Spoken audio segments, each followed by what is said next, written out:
everybody. I'm Matt Valley, and welcome to episode number 74 of the Rock and Roll Research Podcast, where we share the super cool backstories and side gigs of the research and insights pros that you trust.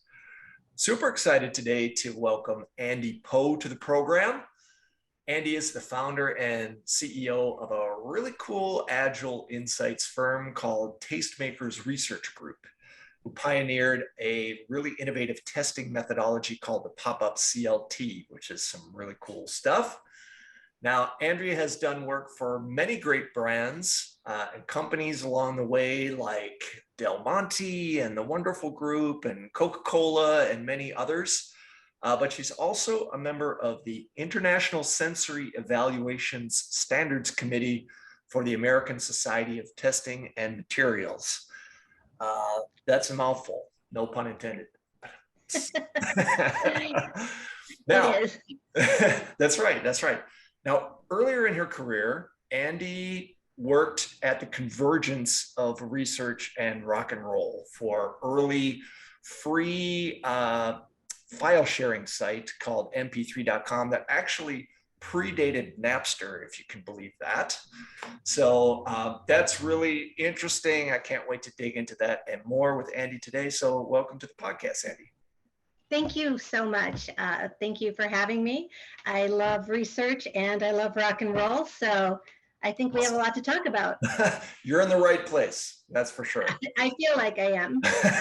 Now, I do have to say, I'm wearing my college colors here today, Minnesota Gophers, because Andy and I are both alums of the University of Minnesota. We're both Golden Gophers, so that's cool stuff. So I'm happy to have you on for that reason alone. Yeah, go Gophers, absolutely. Cool. All right, so let's get into it, Andy. Let's talk research.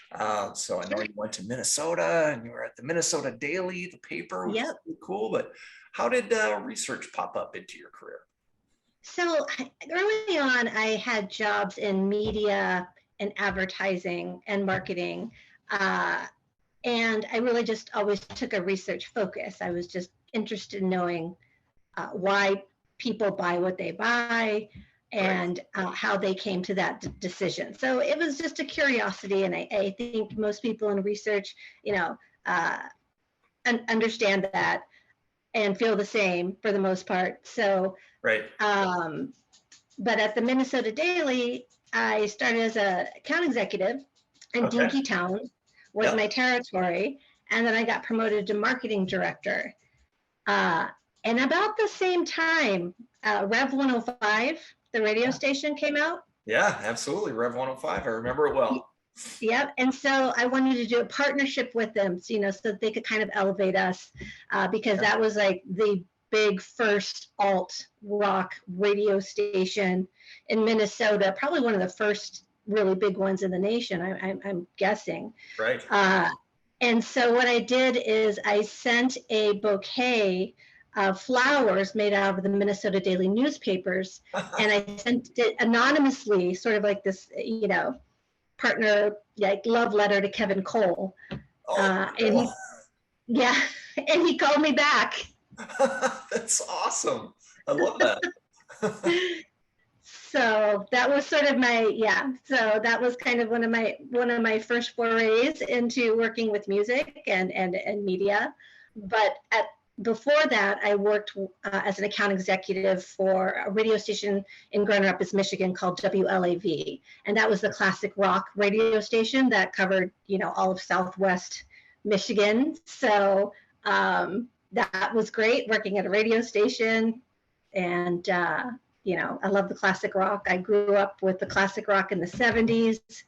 We'll explore that a little bit later. So where did research come into play?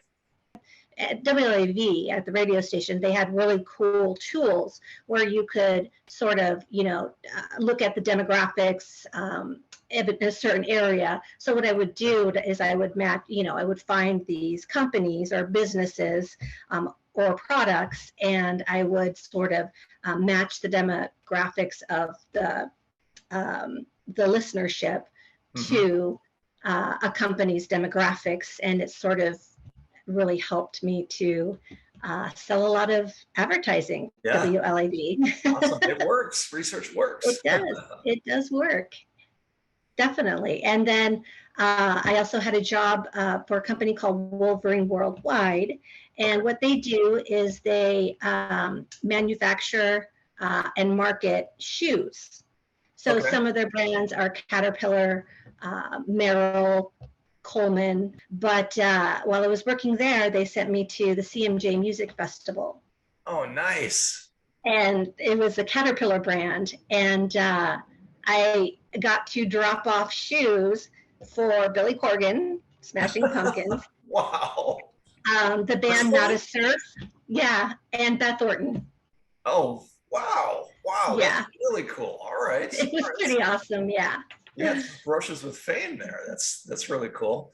All right. So tell us about Tastemakers. So TasteMakers Research Group, we are a, mainly a consumer taste test methodology called the pop-up CLT, which Mhm. stands for consumer location testing. So Right. essentially what we do is we go to the consumer, Oh, sort of where they live, work, and play. We kind of, where they're comfortable, where they're in an environment where they can be themselves, and yet it's still anonymous, so they can write all kinds of interesting things yeah. in our open ends, because it's a very authentic approach to Right. sort of reaching people in their own environment. Sure, sure. Yeah, meeting them where they are. And so I love that subtle difference. Instead of central location testing, it's consumer location testing, right? Meeting them Yes. there. That's really cool. Awesome. So I know from when we talked before, you worked for MP3, and that's some early days in the when file sharing and streaming was a much maligned space, right? It's completely disrupting the whole business model for music. So tell us about that experience. Right. So I ended up moving to California because why not, right? That's right. So I did. Different I got a budgets. job as research manager for mp3.com. And Yeah. this is right in the 1999 2000.com boom. So mp3.com raised about 350 million in their IPO. Oh, Billy wow. Idol played at the IPO party. Wow. And I know it was really extravagant. It was a Yeah. really extravagant time. I don't think we're going to see that again. But so the company raised all that money, but they don't own the the technical or digital license to mp3.com, and they didn't own any music content. It was literally just the URL that they had, the mp3.com. So Those are crazy right, times. it was crazy times, but it's so exciting Yeah. to be in that, Hmm. uh, you know, because I remember going to work and every day there'd be 20 new people there. Hmm. Yeah. Crazy. So what did research entail back then? So what the research entailed was, online surveys. I was doing Zoomerang back then. Oh yeah, I I think used to they work for might still be marketing. Still around. boomerang, yeah. Yeah, Yeah. old school Zoomerang. Yeah. And a lot of secondary research and compiling reports for management. But then also, on the consumer side, I would talk to consumers about about usability, which I Hmm. know you're very familiar with. Yep. And one of the examples I use is that way back then, I remember I still had AOL, and there wasn't really such thing as broadband except for maybe at work. Right. So I remember, I had some mock-ups where they're trying to figure out how to let people know if they had broadband, they could listen to it in high speed, or if it was dial-up, they wanted to select that. So This was actually kind of my first foray into pop-up CLT, I would say, because I would take boards, down to the beach, and I would ask people, which one they think they would understand as far as something being, lower speed or higher speed. And so we ended up coining a lo-fi and hi-fi for those options back in Nice. 1999. Oh, so cool. So cool. So I know you're working in high tech, right, back then, and now you do a lot of consumer products, sort of like more less traditional to more traditional now. So what have you kind of learned from, beyond, hey, here's an opportunity to do pop-up CLT, but is there anything else you learned from that space that you've applied to the work that you're doing now? Absolutely. Being in market research, I think what I always try to do is look at it from a marketer's perspective, because anytime you're doing research, it's got to tie back to sales, right, or market share, or brand relevance. Mm-hmm. And that's really, I think, what helps with my marketing background is that I can speak their language versus speaking a research language, which sometimes, no offense to all my research people who are the best, by the way, they're just the nicest people, and the smartest people and the most hardworking, but can be a little obtuse sometimes. Yep. So it's important to really, speak the language of, your audience, which is generally, so we work with a ton of brand managers, CMOs, marketing directors, even, CEOs, because we, for smaller companies. And so we need to really translate what we're doing into how that will grow their business. Yeah, I love the fact that early on you were responsible for the results of research. Way back when you're trying to sell media, right? You're relying on the data. Either it works or it doesn't, but you could feel it in your guts. If it's actually going to help you or not. And that's such a valuable perspective in terms of what you're doing now. Yeah, cool. Yeah, definitely. And I would say, again, at the end of the day, it doesn't matter if we're talking about shoelaces, mm-hmm. soap, semiconductors, or system of a down. Yeah. It's all the same. We all have the same goals. And I bring up System of a Down because I also had a job where I shared an office with him, with Shavo. You're kidding me. Wow. It was really nice. I gotta hang out with you more, Andy. Yeah, definitely. Wow, that's so cool.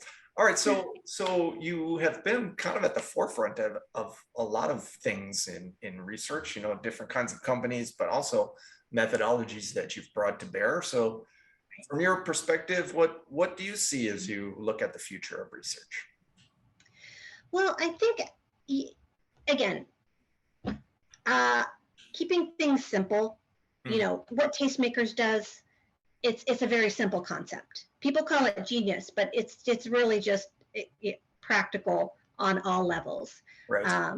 So the mechanics of calling someone in and pre-recruiting them one at a time is obviously longer. It's going to take longer, and it's going to be more expensive than going to where we're already going to find a higher incidence of, for example, a nutrition bar or a lemonade, a fast food lemonade, than the general population. And we set up and we make it easy for them to get screened in and take a survey, and then they'll get a incentive reward gift card at the end for their participation. Yeah, cool, awesome. So I know you're super busy, right? And this is a podcast. So I'm curious to know what media you turn to. Could be a podcast, could be any kind of media. What do you turn to for inspiration, insight, or enjoyment? Well, I do like Twitter. Okay. I like Twitter. We've got our TasteMakers research Twitter, and I have my, Andrea Poe, CEO TasteMakers Twitter. But it's funny, I mean, media. I actually, it's so funny. I have Napster now. I have the paid version of Napster. Oh, But wow. Yeah. going back to that, Napster and MP3.com suffered the same fate where they basically took all the music, like Mhm. literally all the music, all the CDs that were out, put them on their servers, and then let people listen to them for free. Yep. And then they got sued out of existence. Yeah. Right. Right. Oh, so that's how that story ended. Um, but uh, but yeah, I have Napster now, so I have my playlists, and I enjoy. And I actually have Amazon Music as well. So I Cool. enjoy just looking for new music and making new playlists and that kind of thing.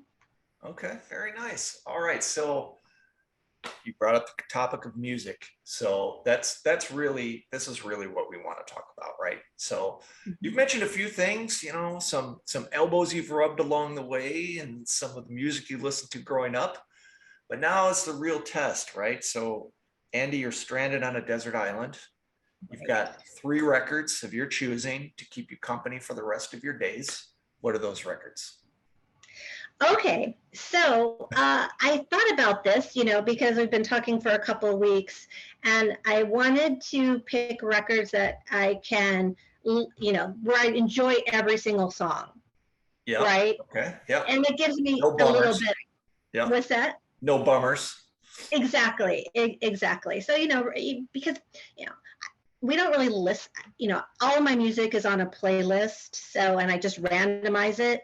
Yep. So, but there used to be a time when there were several, albums, many that I would listen to, um, you know, all at the same time. Sure. And so that's kind of how I was thinking about it. And what I came up with is my first one would be Tom Petty, Full Moon Fever. Ah, yes, yes, very nice record.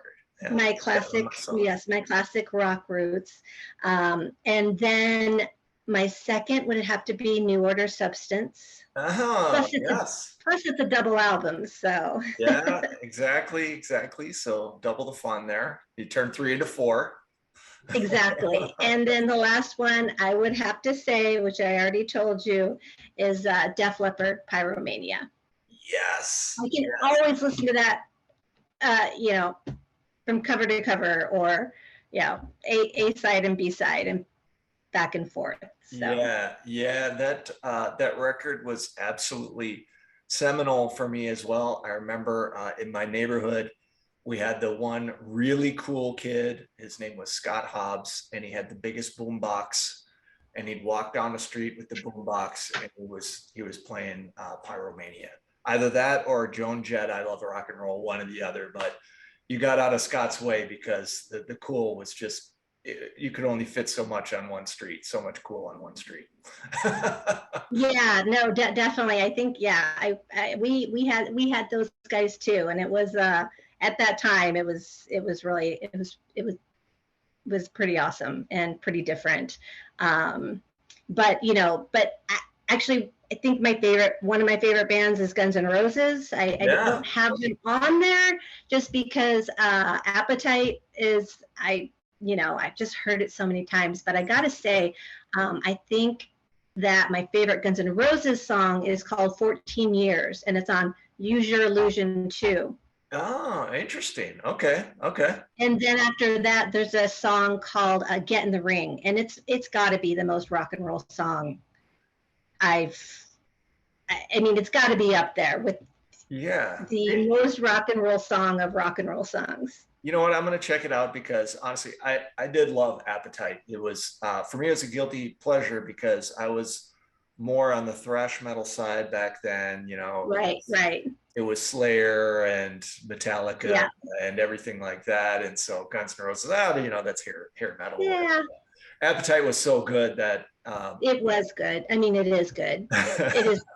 It's great. It's great. yeah, yeah, absolutely. But I don't know User Illusion so much, so I'm definitely going to check out those tunes. So Yeah, check out Use Your Illusion too. I believe I believe they're, well, it's a CD, but I was going to say B-side, but I don't even know if people know what that means anymore. So yeah, I know, you got to be careful with some of these terms. They're like, what? What? Exactly. Even like the albums. pencil and the cassette. Some people give me grief for making this Desert Island Question about 3 albums, because it's about playlists now. So, and, yeah.